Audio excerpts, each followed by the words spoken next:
میرے عزیز دوستو، زندگی میں انسان کوئی بھی ارادہ کرتا ہے، کوئی بھی پروگرام بناتا ہے تو وہ چاہتا ہے کہ میرے ارادے، میرے پروگرام اور میں نے جو نیتیں کی ہیں وہ منزل مقصود تک پہنچ جائیں۔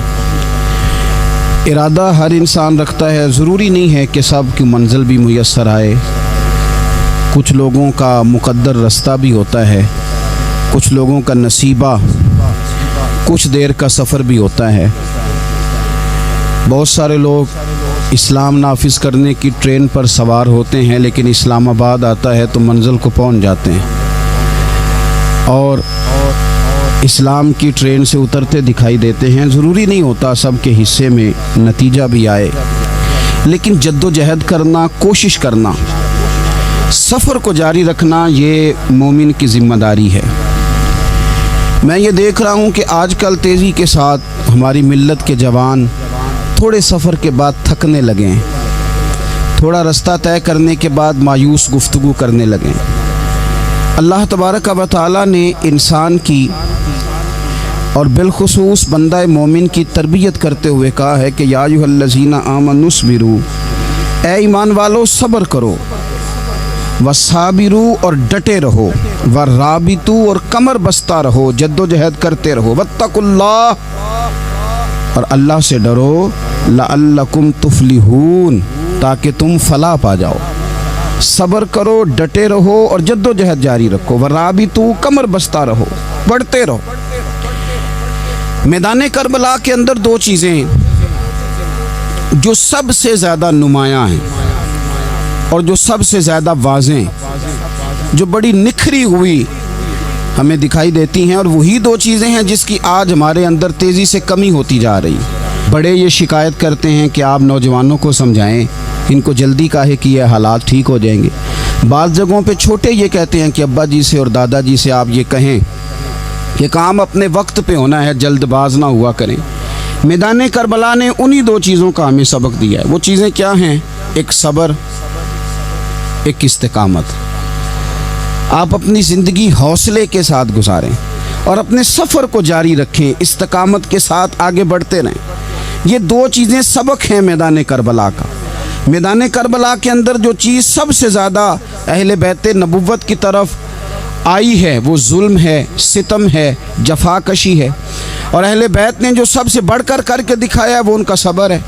یہ صبر اور استقامت کی مثال علماء نے لکھی ہے۔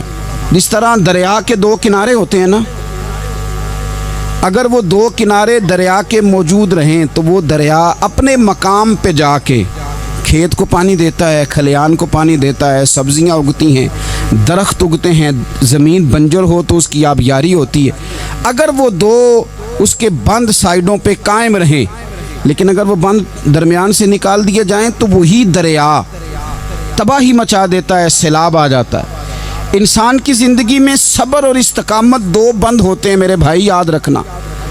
اگر آپ کے اندر صبر اور استقامت ہے تو آپ کی خواہشات کنٹرول میں رہتی ہیں، اور اگر یہ صبر اور استقامت آپ سے چھوٹ جاتا ہے، بڑا کچھ لوگ کہیں گے، بڑی باتیں کریں گے، بڑا کچھ سنایا جائے گا، اپنے بیگانے کئی رستوں پر کئی جملے کسیں گے۔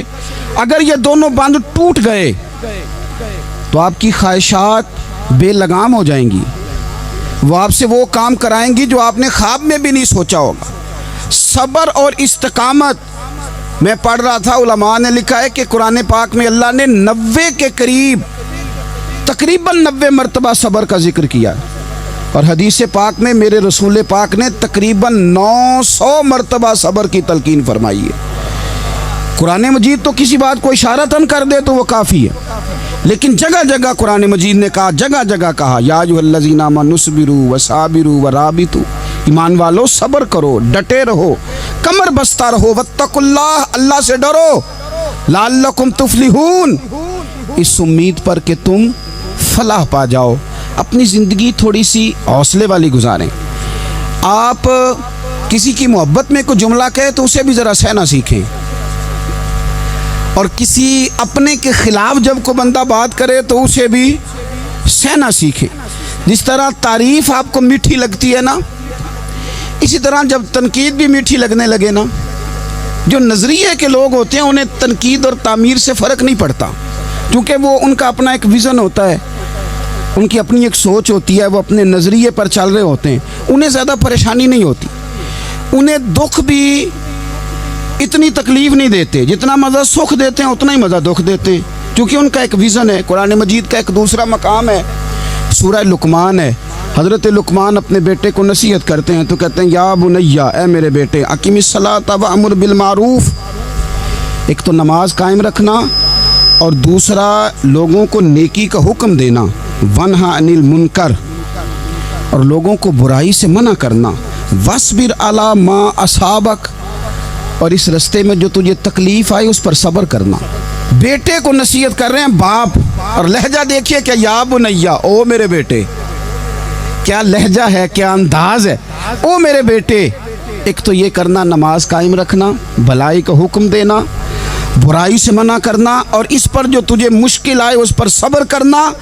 اور پھر کیا کہتے ہیں، قرآن مجید کا انداز دیکھیے، فرمایا ان ذالک من عزم الامور، بے شک یہ بڑی ہمت والے کام ہیں، نیکی کا حکم دینا، برائی سے منع کرنا، نماز پڑھنا اور مصیبت پر صبر کرنا، یہ ہمت والے کام ہے پتر، ہمت والے کام ہے، ذرا ڈٹ کے کرنا، بے حوصلہ نہ ہونا۔ ایک بزرگ بیٹھے تھے، اللہ کے نیک بندے بھی تھے اور تجارت بھی کرتے تھے، لاکھوں کا کاروبار تھا، بزرگ بیٹھے ہوئے ہیں تو اچانک خبر ملی کہ حضرت صاحب پڑھا رہے تھے سبق، خبر ملی کہ آپ کا وہ جو ایک جہاز تھا نا مال بردار، وہ جہاز آپ کا ڈوب گیا پانی میں۔ فرمانے لگے الحمدللہ، سبق پڑھاتے رہے، 2-4 گھنٹے گزرے تو ایک بندہ پھر آیا، اس نے آ کے کہا حضور مبارک ہو، وہ جو جہاز ڈوبنے والی خبر تھی وہ غلط تھی، وہ جہاز آپ کا بالکل ٹھیک ٹھاک ہے، لاکھوں روپے بچ گئے۔ فرمانے لگے الحمدللہ، سبق اسی روٹین سے پڑھاتے رہے، پہلی نقصان کی خبر آئی تو پھر بھی الحمدللہ، اور دکھ کی خبر آئی پھر بھی الحمدللہ، سکھ کی آئی تو پھر بھی الحمدللہ، سبق اپنی روٹین سے پڑھاتے رہے، سفر جاری رہا، رکے نہیں۔ اختتام ہوا تو طلباء کہنے لگے حضور اتنے بڑے نقصان کی خبر آئی، جملہ ہی کوئی نہیں ٹوٹا آپ کا، لفظوں کے اندر کہیں ہم نے اتار چڑھاؤ نہیں دیکھا، حضور چہرے پر کوئی پریشانی نہیں، اور پھر اتنی بڑی خبر ملی خوشی کی، کوئی آپ کی آنکھوں میں روشنی نہیں آئی، کوئی ہم نے آپ کا چہرہ بدلتے نہیں دیکھا، معاملہ کیا ہے؟ تو فرمانے لگے معاملہ ایک ہی ہے، دکھ بھی رب کی طرف سے ہے، سکھ بھی رب کی طرف سے ہے، تو دکھ قبول محمد بخشا راضی رہن پیارے، اگر سارا کچھ اسی کی جانب سے ہے تو یہ تو کوئی بات نہ ہوئی کہ دکھ آنے پہ بندہ کہے ہو یہ کیا بن گیا، سکھ آئے تو بندہ کہ دیکھا میں نے محنت کی تھی تو کامیاب ہو گیا۔ امام علی مقام رضی اللہ تعالیٰ عنہ کی فکر کو سمجھ جاؤ، جب وہ مصطفیٰ کریم کے کندھوں پہ تھے پھر بھی الحمدللہ، اور جب ان کا سر نیزے کی نوک پہ تھا پھر بھی الحمدللہ۔ کسی مقام پر کسی جگہ بھی حسین ابن علی شکوہ کرتے نظر نہیں آتے، سیدنا امام علی مقام ہر مقام پہ کہتے ہیں الحمدللہ الحمدللہ الحمدللہ۔ جب تک وہ مسجد نبوی کے منبر پر جلوہ فراز تھے اور جب تک زمانہ ہاتھ باندھے ان کے سامنے کھڑا تھا پھر بھی الحمدللہ، اور جب ان کے بچوں کے ہاتھوں میں ظالموں نے زنجیریں ڈال دیں تو پھر بھی الحمدللہ، جب تک سورج چاند بھی سیدہ زینب کے گھر کے قریب سے گزرتے تھے تو ذرا تھوڑی نظر ہٹا کے گزرتے تھے مالک، پھر بھی الحمدللہ، اور جب شام کے بازار میں پردیسی بہن اپنے بھائی کا کٹا ہوا سر لے کے سفر کر رہی تھی تو پھر بھی الحمدللہ۔ مارو نہ مینو مار مکاؤ، میں کوئی عذر نہ پیش لے آواں تے جے سونا ہی میرے دکھ وچ راضی، جے سونا ہی میرے دکھ وچ راضی تے پھر سکھ نو چلے ڈاواں۔ یہ الحمدللہ کا مزاج لاؤ، یہ روز جو گھر میں لڑائی کرنا، روز اختلاف رائے کی بات کرنا، روز کبھی کسی کی غیبت کرنا، کبھی کسی کی کرنا، کبھی کسی چوک میں بیٹھ کے شکوہ کرنا، کبھی کسی چوک میں بیٹھ کے شکوہ کرنا، کبھی کہنا کہ فلاں جگہ میں ناکام ہو گیا، فلاں کی وجہ سے ہو گیا، یہ کوئی شیوا ہے مسلمانی کا؟ مسلمان ہر حال میں اللہ کی تسبیح پڑھتا ہے، مسلمان ہر حال میں اپنے رب کو یاد کرتا ہے، وہ کہتا ہے بہار ہو کے خزاں لا الہ الا اللہ، خودی کا سر نہاں لا الہ الا اللہ، خودی کا تیغ فساں لا الہ الا اللہ۔ اور اگرچہ بت ہیں جماعت کی آستینوں میں، اگرچہ بت ہیں جماعت کی آستینوں میں، پر میری مجبوری ہے نا, مجھے ہے حکم اذاں, لا الہ الا اللہ. اپنی ڈیوٹی کرتا ہے وہ اپنے کام لگا رہتا ہے. آپ کبھی پلٹ کر میرے رسول پاک صلی اللہ تعالی علیہ وسلم کی خوبصورت زندگی کو دیکھیں نا, خوبصورت زندگی کو. میں کیا کروں, ہمارے مزاجوں میں باتیں ایسی آتی جا رہی ہیں, ہم انتظار کرنے کو تیار ہی نہیں. ابھی محنت کیا تو شام کو رزلٹ آنا چاہیے. جو پوری 5 دن نماز پڑھ لیتا ہے وہ کہتا ہے ابھی میں ولی نہیں بنا, اتنے دن ہو گئے نماز پڑھتے. جو پورا 40 دن پراپر طریقے سے درود پاک پڑھ لیتا ہے وہ کہتا ہے دیکھو مجھے ابھی تک زیارت ہی نہیں ہوئی نبی پاک صلی اللہ علیہ وسلم. جو ابھی کل آیا ہے اور کل ابھی اس شخص نے آ کر کے شروع کیا سلسلہ, تو کہتا اوہو میرا معرفت والوں میں نام کب آئے گا. وہ بھائی لوگوں کی زندگیاں گزر گئی, لوگوں کے احوال گزر گئے. میں بیٹھا تھا بزرگوں کی خدمت میں, تو ایک شخص نے آ کے کہا حضور میں آپ کے لیے سلام لایا ہوں فلاں عظیم ہستی کا. تو حضرت صاحب نے اس کو تھپکی دی, فرمانے لگے پتر میں انہیں جوگا نہیں, تینوں کوئی پلیکھا لگ گیا ہے, میں بدکار پرانا خادم, او میں نہیں اس قابل یار, یہ تجھے غلطی لگ گئی ہے, مجھے تو اپنے اعمال کا پتہ ہے, میں موجود تھا اور صاحب علم و فضل بندے کے پاس تھا. کہنے لگے پتر میں نہیں اس قابل, مہربانی کرنا تو میرے لیے دعا کر, اللہ تعالیٰ میرے اوپر رحمت کر دے اور کوئی رستہ کھل جائے. اور سجنوں سنو, حضرت عمر فاروق جیسا بندہ میرے رسول پاک صلی اللہ علیہ وسلم کے غلاموں میں مولا علی شیر خدا کا مرتبہ کون جان سکتا ہے. حضرت علی کہا کرتے تھے میرا دل کرتا ہے اس طرح کے اعمال لے کے اللہ کی بارگاہ میں جاؤں جو اعمال سیدنا فاروق اعظم کے ہیں. اتنا صالح بندہ, اتنا پرہیزگار بندہ, لیکن حضرت عمر فاروق کے انتقال کا وقت آیا تو لوگ ان کی تعریفیں کرنے لگے, عمر کی بڑی بات ہے, عمر کی بڑی بات ہے. تو حضرت عمر رو پڑے, فرمانے لگے میرے لیے دعا کرو, مجھے درجہ کوئی بھی نہ ملے, بس میریاں نیکیاں اور بدیاں برابر برابر ہو جائیں, میں معاف کر دیا جاؤں, نیکی اور بدی برابر برابر ہو, چھوڑ دیا جاؤں. درجوں کا تو معاملہ بڑا آگے کا ہے, اتنی جلدی, اتنی سپیڈ, اتنی ہمیں جلد فٹافٹ ہو جائے, سویرے ہو جائے. آپ اپنی جد و جہد تو کریں, آپ تھوڑا پلٹ کے تو دیکھیں. آپ دیکھیں کہ لوگ میدانوں میں رہے, میدانوں میں رہے. حضرت خالد بن ولید میدان میں رہے, حضرت سعد بن ابی وقاص میدان میں رہے, حضرت سیدنا ابو عبیدہ بن جراح میدان میں رہے. یہ لوگ ہمیشہ میدانوں میں رہے, اپنی اپنی ڈیوٹی کر کے چلے گئے. اسلام پھیلتا رہا, اپنی اپنی ترتیب سے آگے جاتا رہا, اپنے اپنے رنگ میں اللہ تعالیٰ لوگوں کو دین کی سمجھ عطا کرتا رہا. جلدی بڑی ہے, بہت جلدی ہے, شارٹ دروازہ چاہیے, صبر ہی کوئی نہیں, استقامت ہی کوئی نہیں, فٹافٹ ہو جائے. بہت سارے لوگ آ کے کہتے ہیں حضرت صاحب نماز تو پڑھنے لگا ہوں, روزہ تو رکھنے لگا ہوں, داڑھی بھی میں نے رکھ لی ہے اور آپ کے پاس بھی آتا ہوں, اب کوئی نگاہ کر دینا. تو میں کہتا ہوں یہ جو نماز آپ نے شروع کی ہے یہ بغیر نگاہ کی ہو گئی ہے. یہ جو آپ آنا شروع ہو گئے ہیں تو اس کو آپ نگاہ نہیں سمجھتے, اور یہ بھی میری نگاہ نہیں, پریشان نہ ہو جائیے گا, یہ بھی اللہ رسول کی نگاہ ہی ہے. او خدا کے بندو, تھوڑا سا اپنی زندگی میں صبر اور استقامت کو لاؤ, تھوڑا رستے پہ چلنا سیکھو. اور میں آپ کو ایک بات عرض کروں, ہمارے صوفیاء نے ایک باریک نقطہ بھی بیان کیا. وہ کہتے ہیں یہ جو وصال ہے نا, وصال, یہ تو اختتام ہے, ملاقات تو فنا ہے, جو مل گیا وہ تو گیا, جس کی ملاقات ہو گئی وہ تو گئے تھے نا جناب موسیٰ ملنے, پھر کیا ہوا تھا, جس کی ملاقات ہو گئی وہ تو گیا. اصل کام کیا ہے, اصل کام اس کے رستے میں رہنا ہے.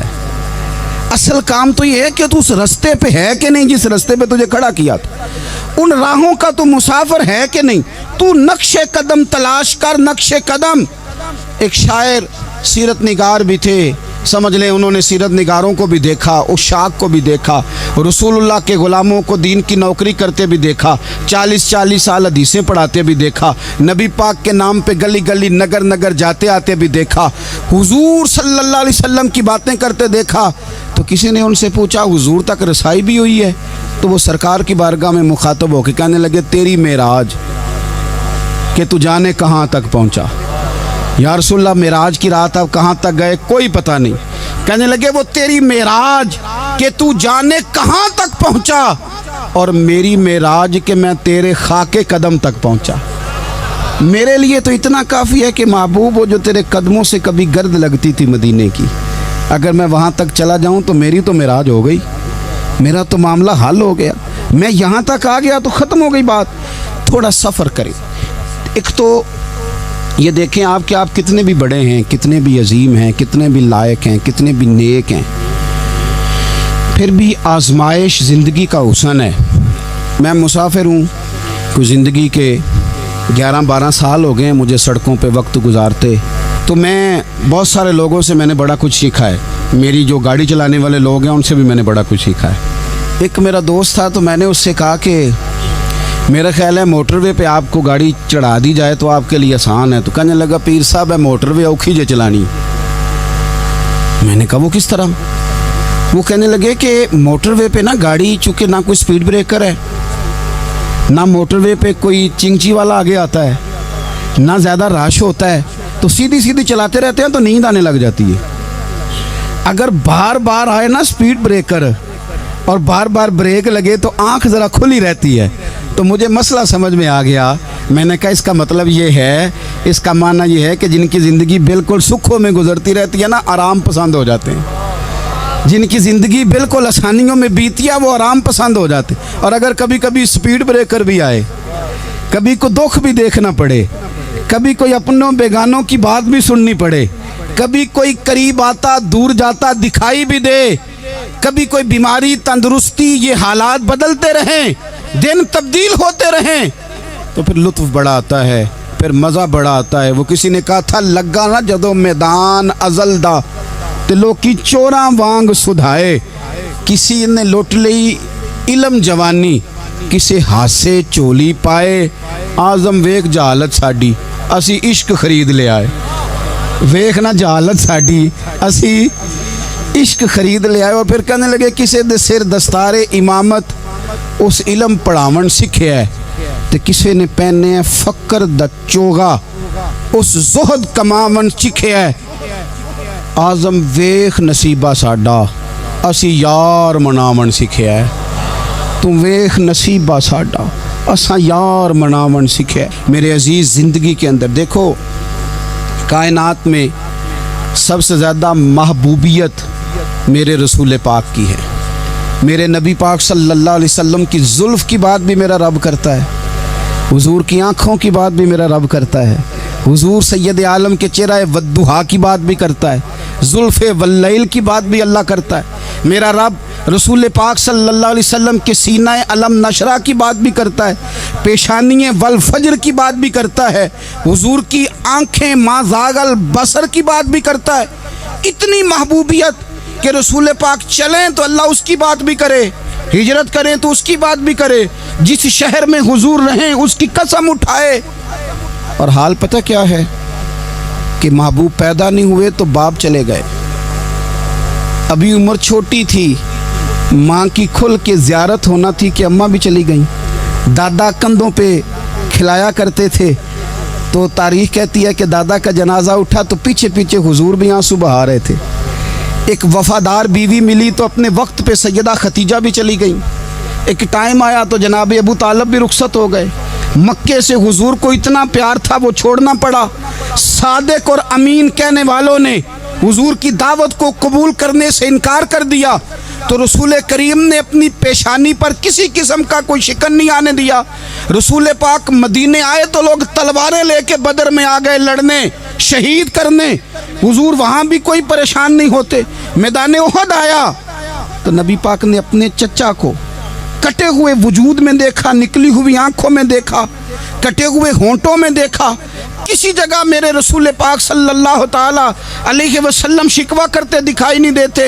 حضور کی وہ بیوی سیدہ عائشہ صدیقہ رضی اللہ تعالی عنہ، جن کی پاکی کا رب بیان کرے، ان پر منافقین نے الزام لگا دیا، اتنے پاک گھرانے پر لوگوں نے انگلی اٹھائی، میرے رسول نے آنسو بہائے، پر کسی جگہ حضور پریشان ہوتے دکھائی نہیں دیے۔ ہم ڈھونڈنے لگے، تلاش کرنے لگے، جب دروازہ رسول پہ گئے تو حضور خود بولے، میرے رسول فرمانے لگے، میرے غلاموں یاد رکھنا یہ صبر میری چادر ہے، یہ صبر میری چادر ہے۔ یہ حوصلہ میری چادر ہے۔ سیدہ عائشہ صدیقہ رضی اللہ تعالیٰ عنہ فرمایا کرتی تھی، لوگوں مجھے اللہ کی عزت کی قسم میں نے حضور سے بڑھ کر کسی کو صبر کرنے والا نہیں دیکھا، کسی کو حوصلہ کرنے والا حضور سے بڑھ کے نہیں دیکھا۔ امت کو کیا ہو گیا؟ یہ چوراہوں پہ لڑ رہی ہے، چوکوں پہ لڑ رہی ہے، گھر ہیں کہ فساد کے آئینہ دار بنے ہوئے ہیں، لوگ آ کے رو پڑتے ہیں کہ جناب بھائیوں کا سلوک نہیں، کوئی دعا کر دیں، رو پڑتے ہیں جناب ابا کے ساتھ بھی لڑائی ہو جاتی ہے، کوئی تعویذ دے دیں، ذرا حوصلہ نہیں، صبر نہیں، کسی جگہ ٹھہرنا تو سیکھو میرے عزیز، کسی جگہ او یارو آؤ نا، میدان کربلا کے 2 سبق، استقامت اور صبر۔ کتنا درجہ ہے سیدنا بلال حبشی کا، میں تقریر کر دیتا ہوں آپ سن لیتے ہیں، لیکن کبھی وہ انداز بھی تو دیکھو نا۔ حضرت بلال، او میرے دوست، جیل کے اندر بندے کے ہاتھ نہیں باندھے جاتے، پیر نہیں باندھے جاتے، پر لوگ جیل میں روتے ہیں، تڑپتے ہیں۔ سیدنا بلال کہتے ہیں میں کلمہ پڑھتا تھا، رات امیہ مجھے باندھ کے رکھتا تھا، اور سویرے جب پتھر اچھی طرح تپ جاتے تھے نا تو لا کے باہر مجھے پتھروں پہ لٹا دیتا تھا، اور میرے وجود پر بھاری بھرکم پتھر رکھ دیتا تھا۔ سننا ذرا، تصور میں لانا، بلا میں کیا کہنے لگا ہوں۔ حضرت حسان بن ثابت رضی اللہ تعالیٰ عنہ فرماتے ہیں میں مکہ مکرمہ آیا حج یا عمرے کے لیے، تو میں نے مسجد نبوی کے جو آج مؤذن بلال ہیں، میں نے ان کا یہ رنگ دیکھا کہ مکے کے بچوں نے ان کے گلے میں رسی باندھ کے نا تو ہاتھوں میں پکڑی ہوئی ہے، اور مکے کے بازاروں میں نا ان کو کھینچتے ہیں، لے جاتے ہیں۔ میں نے ایک شخص سے پوچھا یہ کیا ماجرا ہے، کیا معمہ ہے؟ تو بتانے والوں نے بتایا کہ یہ کالے رنگ کا حبشی غلام مار سارا دن کھاتا ہے، اس کے ساتھ لوگ وہ سلوک کرتے ہیں جو اذیت ناک اور خوفناک ہے، سارا دن مار کھاتا ہے پر اپنی زبان پہ خدا کا نام لیتا رہتا ہے، محمد مصطفیٰ کا نام لیتا رہتا ہے۔ او تینوں لب دیاں آپ گواچے، سانو اپنی خبر نہ کوئی، اویخنا ساتھوں پارے نی ککھ گلیاں، ہن تے آخ دے لوگ شدائی، اسی ننگ نموس دا ساڑ کے چولا، گل پہنے ہے تاج گدائی، اوے سجنا اپنا آپ گوایا ہے، تاں یار نے چاتی پائی۔ بھائی اس طرح کا لوگوں نے بھی انداز دیکھا، لیکن ہمارا یہ حال ہے کہ کسی جگہ بھی ٹھہراؤ نہیں، کسی جگہ بھی ٹھہراؤ نہیں، کسی جگہ بھی صبر نہیں، کسی کام پر بھی استقامت نہیں۔ ہماری دوستیاں روز ٹوٹتی ہیں، تعلقات روز کمزور پڑتے ہیں، ہم بڑے جوش کے ساتھ آگے بڑھتے ہیں اور بڑے بڑے اعلانیہ وعدے کرتے ہیں۔ کون سی چیز ہے جو ہمیں کمزور کر دیتی ہے؟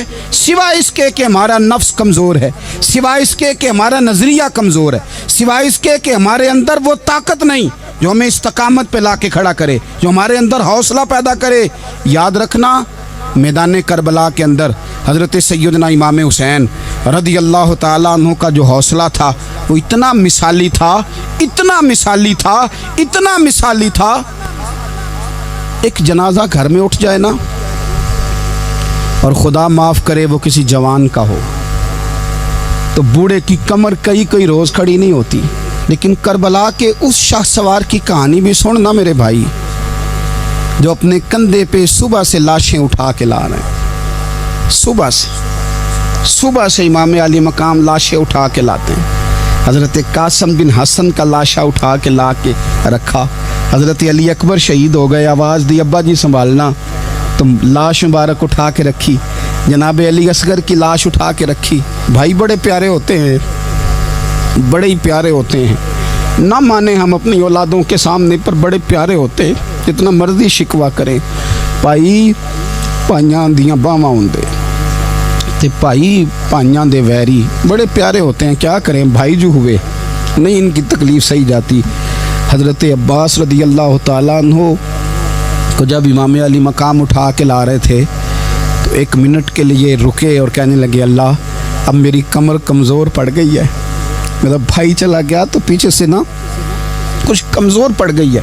اتنی ساری میتیں اٹھا کے لا کے، اتنا حوصلہ حسین ابن علی کا، پھر جا کے امام علی مقام گرم ریز سے تیمم کرتے ہیں، پھر وہ گھوڑے پہ بیٹھتے ہیں، پھر وہ رجز پڑھتے ہیں، پھر وہ خطبہ دیتے ہیں، پھر وہ حق کا اعلان کرتے ہیں، پھر وہ ظلم کو للکارتے ہیں، پھر وہ 56 سال کے بڑھاپے میں جب میدان میں گھوڑے کو ایڑی لگا کے آتے ہیں اور اس طرح کاٹتے ہیں یزیدیوں کی کمر کو، گلوں کو، کہ عمر بن سعد کہتا ہے اکیلے اکیلے نہ جاؤ، یہ کوئی معمولی ہے، یہ علی حیدر کا لال ہے، اکیلے اکیلے جاؤ گے تو لشکر کاٹ دے گا، یک بارگی حملہ کرو، یک بارگی، پھر ہو سکتا ہے حسین تمہارے قابو آئے۔ امام علی مقام میدان کربلا میں جب تیر کھا رہے تھے تو تجھے حوصلہ سکھا رہے تھے، مجھے حوصلہ سکھا رہے تھے۔ جب وہ میدان کربلا میں نیزے کھا رہے تھے، زخم لے رہے تھے تو ڈٹنا سکھا رہے تھے، حوصلہ کرنا سکھا رہے تھے۔ بات بات پہ کمزور پڑنے والوں، ملت کے جوانوں، ابھی تو تم نے بہت سارے اجالے لانے ہیں، ابھی تو کئی اندھیروں سے لڑنا ہے، ابھی تو کئی شمع جلانی ہے، ابھی تو بہت سارے گھر ہیں جو منتظر ہیں کہ تم انقلاب لاؤ گے، ابھی تو بہت ساری آبادیاں ہیں جہاں تم نے امن قائم کرنا ہے، ابھی تو بہت سارے شہر ہیں جہاں سے تم نے ظلم مٹانا ہے، ابھی تو بہت ساری جگہ ہیں جہاں تمہارے نام کے دیپ جلیں گے، جہاں تم جا کے اسلام کے نام کی تختی لگاؤ گے، ابھی تو بہت سارے مینارے ہیں جن پہ تم نے لا الہ الا اللہ محمد رسول اللہ کے نام کا جھنڈا لگانا ہے، ابھی تو آگے بڑھنا ہے، ابھی تو بہت سارا کام کرنا باقی۔ اقبال کہنے لگے کہ وقت رخصت ہے کہاں، کام ابھی باقی ہے،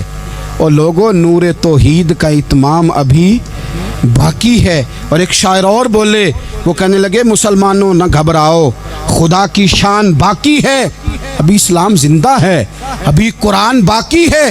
کافر کیا سمجھتے ہیں جو ہم سے روز الجھتے ہیں، ابھی تو کربلا کا آخری میدان باقی ہے، ابھی تو بڑھنا ہے، آگے سفر کرنا ہے۔ کمزور نہ پڑیں، اپنی زندگی کے اندر کسی جگہ بھی بیماری بھی آ جاتی ہے، تکلیف بھی آ جاتی ہے، آزمائشیں بھی آ جاتی، غریبی بھی آ جاتی، یہ آنے والی چیزیں ہیں تو آ جاتی۔ اپنی زندگی میں صرف 2 4 5 چیزوں کو لاگو کر لیں۔ ایک تو مخلص زندگی گزاریں، ریاکار زندگی نہ گزاریں۔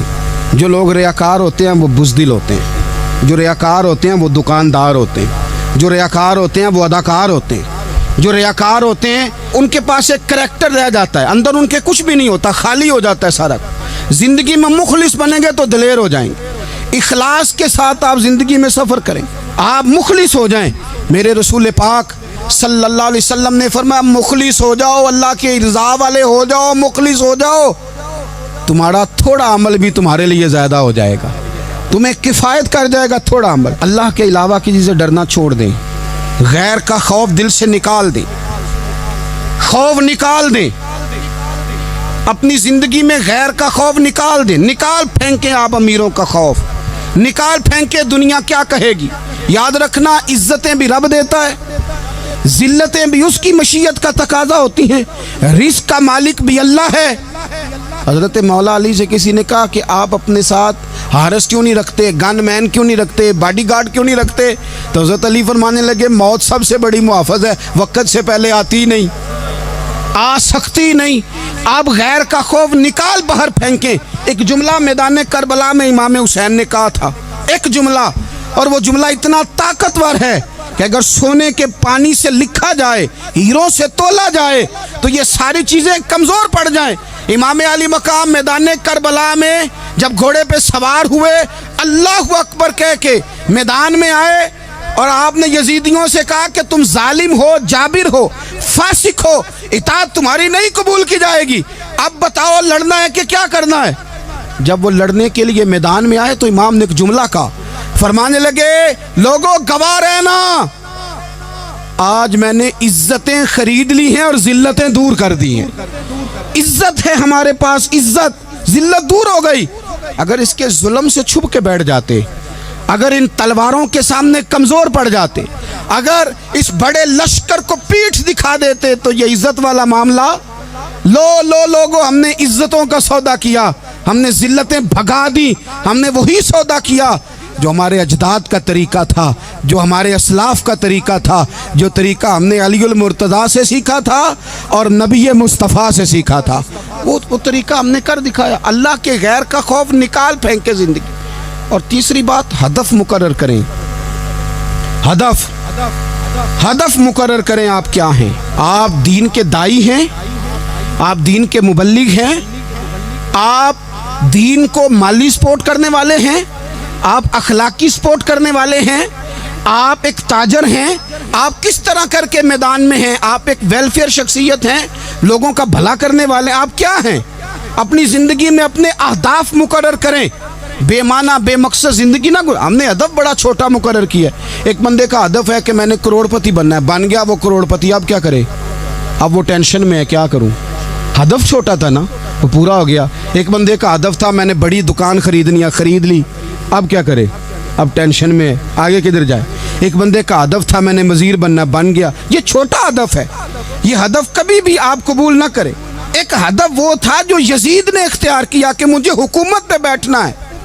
ایک ہدف وہ تھا جو عبید اللہ ابن زیاد کا تھا کہ مجھے گورنر بننا ہے۔ ایک ہدف وہ تھا جو عمر بن سعد کا تھا کہ مجھے رے کی حکومت لینی ہے۔ یہ ان لوگوں کے ہدف تھے، اور ایک ہدف حسین ابن علی کا تھا، امام علی مقام کا تھا کہ مجھے جبر کے سامنے ڈٹنا ہے، ظلم کے سامنے ڈٹنا ہے۔ امام علی مقام کا خون تو بہہ گیا، کربلا کی زمین تو رنگین ہو گئی، نہ عبید اللہ ابن زیاد کی گورنری بچی، نہ شمر کو حکومت ملی، نہ یزید کچھ کما سکا، نہ زیاد کا وہ ظلم رہا، نہ یزید کی وہ جفا رہی۔ جو رہا تو نام حسین کا، جو رہا تو نام حسین کا، جسے زندہ رکھتی ہے کربلا۔ جو رہا تو نام حسین کا۔ چھوٹے اہداف نہ مقرر کرو۔ یہ کیا بات ہوئی؟ ایک کونسلری پہ سارا کچھ ہار دینا، ایک بچے کے میڈیکل کالج کے داخلے پہ سارا کچھ ہار دینا، ایک ہلکی چیز سفارش پہ سارا کچھ ہار جانا، ایک بڑے آدمی کے نام فوٹو آ گئی اور تو سارا کچھ ہار کے بیٹھ گیا۔ نہ، اپنی قیمت تھوڑی نہ لگا، جگہ جگہ نہ بکا کر، جگہ جگہ نہ بکا کر، جگہ جگہ نہ اپنے آپ کو سیل کیا کر۔ ہمارے سودے ہو گئے، ہمیں حضور نے خرید لیا، مدینے کی گلی میں سودا ہو گیا۔ سودا کس نام پہ ہوا؟ کس نام پہ ہوا؟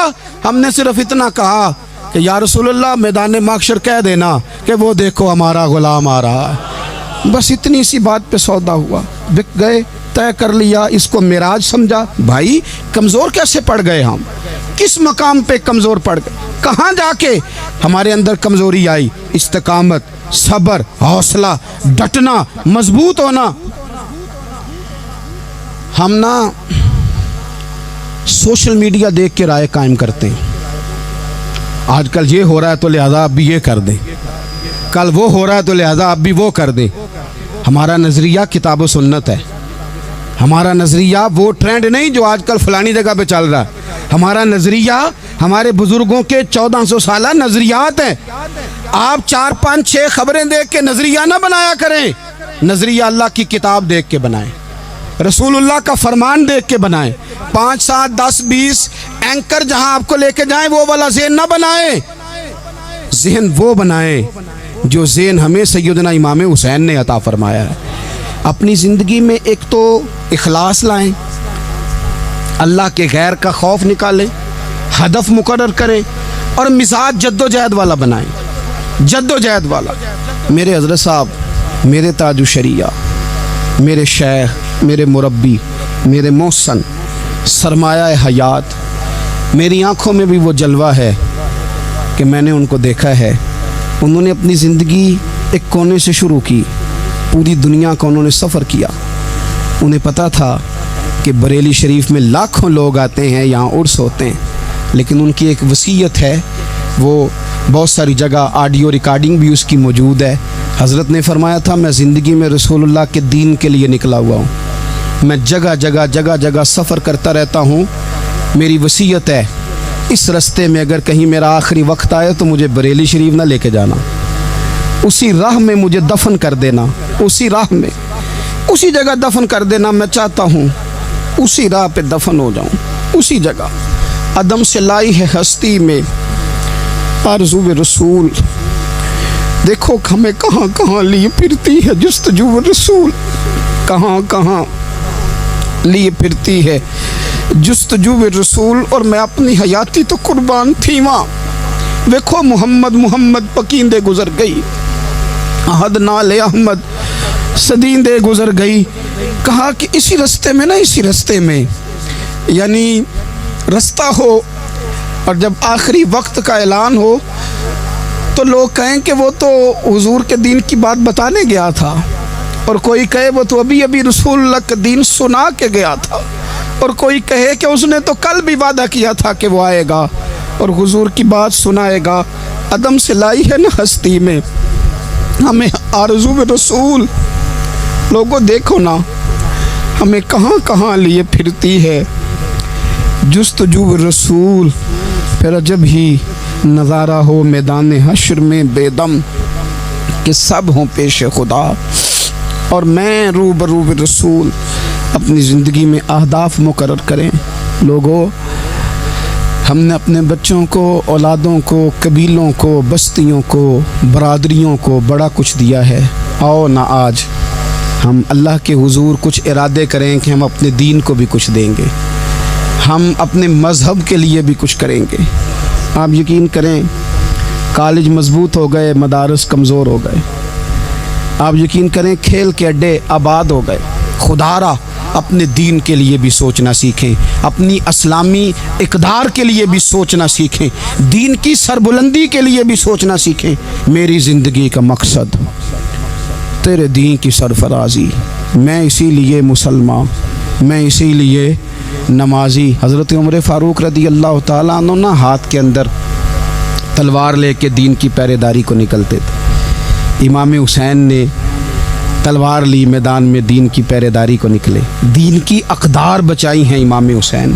کسی شاعر نے کہا تھا دین نبی دا وانگ یتیماں رووے تے کرلاوے، آکھے او لوکو میں کتھوں لباں عمر بہادر جڑا مینوں سینے لاوے۔ امام حسین نے اقدار بچائے دین کے۔ فرمایا فاسق، فاجر، ظالم، شرابی یہ مسلمانوں کے حکمران ہو سکتے؟ تو جو اقدار امام علی مقام بچانے نکلے ساری اولاد سمیت، ان کو بچانے کے لیے میں اور آپ کیا اقدامات کر رہے ہیں؟ ہم کیا کر رہے ہیں؟ ہمارے ملک کے اندر آہستہ آہستہ آپ غور کر لیں زنا بالجبر کہاں چلا گیا۔ معاذ اللہ عام زنا کے حالات کتنے خوفناک ہیں، زیادتیوں کی شرح کتنی بڑھ گئی ہے۔ آپ دیکھیں روز وہ خبریں، وہ چیزیں سنی نہیں جاتی۔ معصوم بچیاں، جنسی درندگی کے جو حوال ہیں، ابھی بھی لوگوں کو انتظار ہے کہ انہوں نے حسینی کب بننا ہے، فکر حسینی کے پاسبان بنے۔ یہی تو وقت ہے جب امام علی مقام آپ کو پکار رہے ہیں، اپنے اپنے چکر میں الجھ کر۔ اقبال کہتے ہیں ہر کوئی مست مئے ذوق تنے آسانی ہے، حیدری فقر نے دولت عثمانی ہے، تم کو اسلاف سے کیا نسبت روحانی ہے۔ وہ معزز تھے زمانے میں مسلمان ہو کر، اور ہم خار ہوئے تار کے قرآن ہو کر۔ اٹھنے کا وقت ہے، ارادے کرنے کا وقت ہے، اسلامی اقدار اپنے گھروں میں، اپنی جمعیت میں، اپنے قبیلے میں اس کے نفاذ کا وقت ہے۔ جد و جہد کریں، آگے بڑھیں، ہمت کریں۔ جس کی کوئی نماز آج کی رہ گئی ہے وہ ساری نمازیں پوری کر کے، جو قضا ہیں وہ ادا کر کے سوئے۔